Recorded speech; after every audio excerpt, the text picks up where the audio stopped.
Hello mga kabudget, summer season na naman. Ngayon, gumawa kami ng ice candy.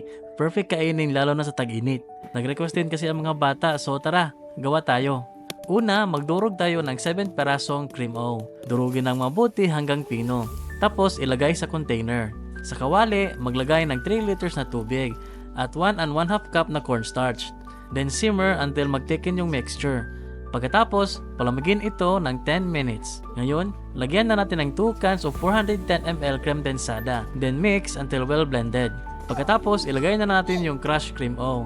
Then haluin mabuti. Tapos, mag-add din tayo ng sugar. Kayo na po bahala kung gaano katamis ang gusto nyo.